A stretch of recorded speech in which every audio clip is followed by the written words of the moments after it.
Marami ka bang mga tanong sa isipan o di naman kaya ay curious ka sa maraming bagay? Huwag palampasin ang pagkakataong malaman ang mga sagot sa iyong katanungan, katuwang ang mga eksperto. Sama-sama nating alamin at tuklasin sa mga pag-aaralang sagot sa iyong curiosity mula sa Expert's Opinion. Tuwing Linggo, alas 3 ng hapon sa DZRH TV.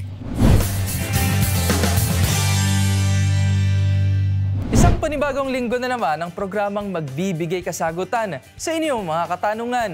May dalang solusyon sa inyong malikot na isipan at curiosity sa maraming bagay. Dito, mula sa iba't ibang eksperto, aalamin at tutuklasin natin ang mga pag-aaral na sasagot sa nais mong malaman. Ito po si Rovic Manuel at sabay-sabay tayong matuto sa Expert's Opinion. Normal na sa ating mga tao, maging sa mga hayop rin naman, ang bumahing. Maaaring dulot ng alikabok, sikat ng araw, o anumang bagay na pumasok sa ating ilong. Ngunit tulad ng nakasanayan ng karamihan na pagpipigil sa pagbahing, ay maaari palang magdulot ng malalang komplikasyon sa ating katawan. Kung ano ang mga posibleng mangyari sa pagpigil natin sa pagbahing, alamin sa Expert's Opinion na ito. Pagpigil sa pagbahing, delikado. Ayon sa eksperto, karaniwan na sa atin ang biglaang pagbahing. Maaaring dulot ng alikabok o usok, mabahong kapaligiran, sikat ng araw, matatapang na amoy, at kung ikaw rin ay may sakit tulad ng sipon o allergy. Paraan din ito ng ating katawan upang ilabas ang mga bagay o debris na pumapasok sa ating ilong. At payo ng mga eksperto, don't hold your sneeze. Dahil ang pagpipigil pala natin sa pagbahing ay maaaring magdulot ng matinding pinsala sa ating lalamunan, sa ilong, sa ating dibdib at maging sa ating eardrums na maaaring magdulot ng tuluyang pagkabingi. Sa pagpigil rin natin sa ating pagbahing, maaari rin na umakyat ang pressure sa ating ulo na maaaring magdulot ng pagputok ng ugat sa ulo o aneurysm. Sa kabilang banda, ang pagbahing ay nakabubuti upang maiwasan ng mga dumi o anumang bagay na pumapasok sa ating mga ilong at nakatutulong upang i-reset ang lagay nito sa normal. Bihira lamang daw ang mga kaso na nauuwi sa pagkamatay at ito ay ang mga taong may mga health conditions gaya ng sinusitis, abnormal blood vessels o yung mga sumasailalim na sa operasyon sa ulo, leeg at dibdib. Kaya paalala ng mga eksperto, huwag pigilan ang pagbahing at hayaan lamang ito. Ngunit ugaliin pa ring mag-sneeze ng malayo sa ibang tao upang maiwasan ang makahawa kung sakaling may sipon.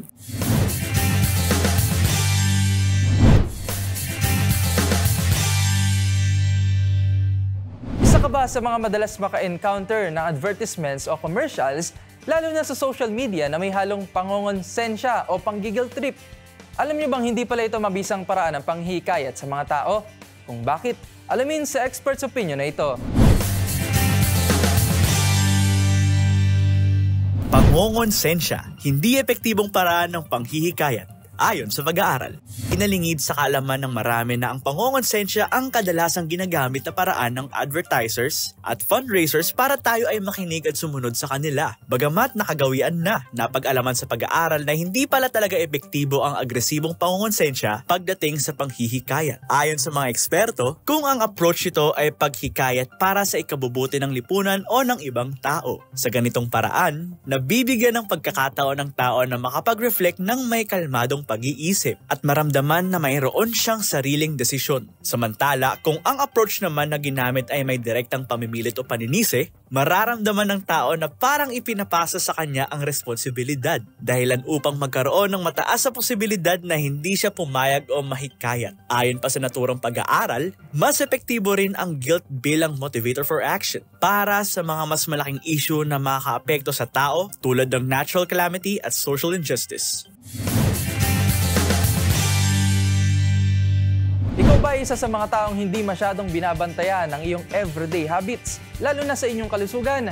Aware ka rin ba sa mga unhealthy habits na maaaring makasanayan mo na nakasisira pala ng iyong kidney? Kaya naman narito ang ilang mga hindi magagandang habits na nakakasira ng iyong kidney. Alamin sa Expert's Opinion na ito. Unhealthy habits na nakasisira ng kidney. Alamin.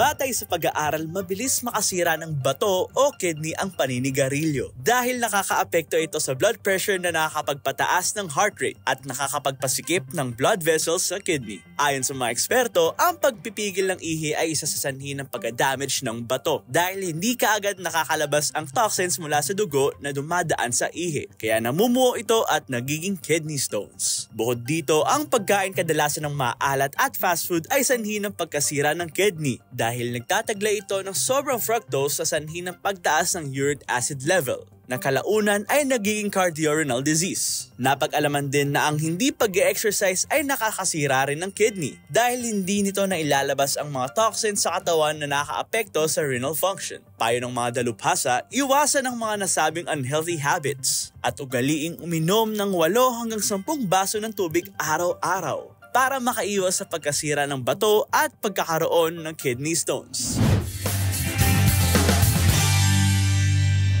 Ito naman, isa ka rin ba sa mga taong nakararanas ng paglalagas ng iyong buhok? Marahil dahil yan sa stress o anumang bagay. Kaya naman upang bigyan linaw ang mga sanhi ng kaganapang ito, alamin sa expert's opinion na ito. Mga sanhi ng pagkalagas ng buhok.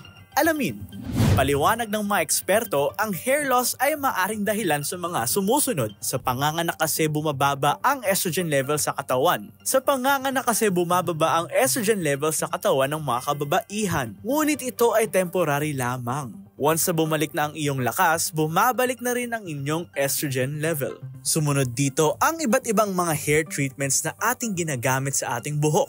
Resulta nito kung hindi man ang nagfo-fall off ang buhok ay nagbe-break na dulot ng pagiging brittle o paghina ng mga hair strands. Kasama rin dito ang mabilis sa pagbaba ng timbang o rapid weight loss dahil sa pag-crash diet. This shocks the system of the body which leads to shutting down to its resting state. At ang isa sa kinoconsider na dahilan ng hair loss ay ang sobrang stress o kalungkutan. Even depression can also cause hair loss. Hindi lamang sa mga kababaihan, kung hindi sa mga kalalakihan din. Kaya naman, if you feel like you're going through some difficulties in life, subukan nating i-open up ang ating mga pinagdadaanan sa pamilya o kaibigan para gumaan ang ating pakiramdam. Kung hindi, iba ang mawawala sa'yo. Kasama na dyan ang iyong crowning glory.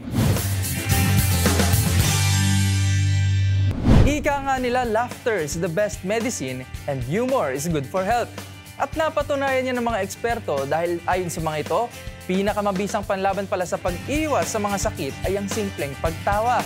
Kung ano-ano ang benepisyo ng pagiging happy, alamin sa expert's opinion na ito. Pagtawa, mabisang paraan para maging healthy. Ayon sa eksperto. Tawa ang reaksyon ng isang tao sa tuwing makakaramdam ito ng kasiyahan, excitement, or positive emotion. At ayon sa pag-aaral, ang simpleng reaksyon na ito ay makatutulong umano upang maiwasan ng stress at labanan ng iba't ibang klase ng sakit. Sa iyong pagtawa, naglalabas ang iyong katawan ng mga good hormones o endorphins na tumutulong sa iyo upang maging masaya at kalmado na mabisang panlaban sa lungkot o pagkakaroon ng depression. Ayon sa pag-aaral ng mga eksperto, ang pagtawa ay isa sa susi upang maging mas maayos ang daloy ng iyong dugo at mas mapanatiling malakas ang mga body organs. Pero ano-ano nga ba ang ilan sa mga paraan para ikaw ay mapatawa? First ay maaari kang manood ng mga palabas na nakakatawa. Second is ugaliin din ang pakikipag-usap sa mga masayahin na tao dahil nakapagbigay ito ng positive point of view sa life. Malaking factor din ang pagpupuyat. Kaya naman mas makabubuting iwasan ito at ugaliin magkaroon ng sapat na tulog kada araw. Sanayin din ang sarili na mag-exercise at sabayan ng pagkain ng healthy food. Maaari ka rin gumawa ng mga iba pang bagay kung saan mamomotivate at ma-inspire ka sa bawat araw. Kaya naman, tunay na magic medicine at libre lamang na may tuturing ang pagtawa o maging happy dahil nakakagawa ito ng mga kamanghamanghang bagay para sa ating katawan at isipan. Sagotang hatid sa atin ng mga eksperto. Sa episode na to, sana'y nabigyan naming solusyon ng mga katanungang bumabagabag sa inyong isipan at nabigyan rin namin kayo maging ng bagong kaalaman. Muli, ito si Rovic Manuel.